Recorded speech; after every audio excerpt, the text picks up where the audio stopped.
What's up, y'all, boy? This your boy Marlo.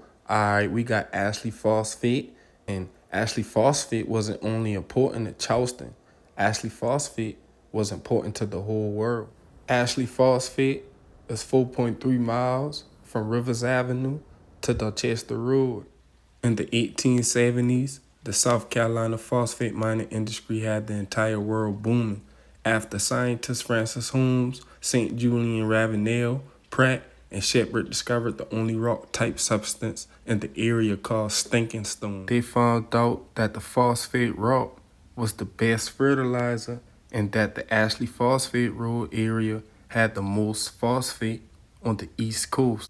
Most of the miners were black guys between the ages of 18 and 30, but they felt like the slaves that they were only 10 years ago. Many freedmen would be working hard inside the mines, but they wouldn't be getting paid anything, so they would begin to rebel. The white European men who owned the mines would try to blackball the freed slaves by hiring white Italian men and white German men to do the labor, but they just couldn't do it. So many freed slaves from Charleston County, Carleton County, and Beaufort counties would make like a 2-day system that included fishing, sharecropping, farming, and doing many other jobs that paid about $1.75 a day. It was good pay considering that they were working for themselves, but it was very grueling hard work, being that they worked in the sun from 8 o'clock in the morning until the sun set. The freed slave miners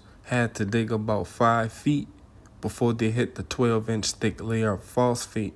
Some freedmen will wait until the tide got low and just go pick up the rocks from out of the rivers. At least 1,000 black miners would dredge through the rivers in the early 1880s.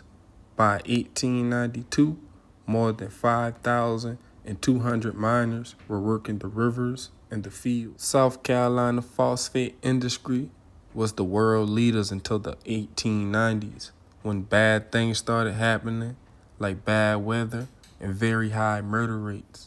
The 1893 hurricane crippled Charleston River's mining industry, and Florida became the top producer that following year. From 1889 to 1910, only 21 years later, the national market share went from 95% to 7%. By 1909, river mining phosphate was over.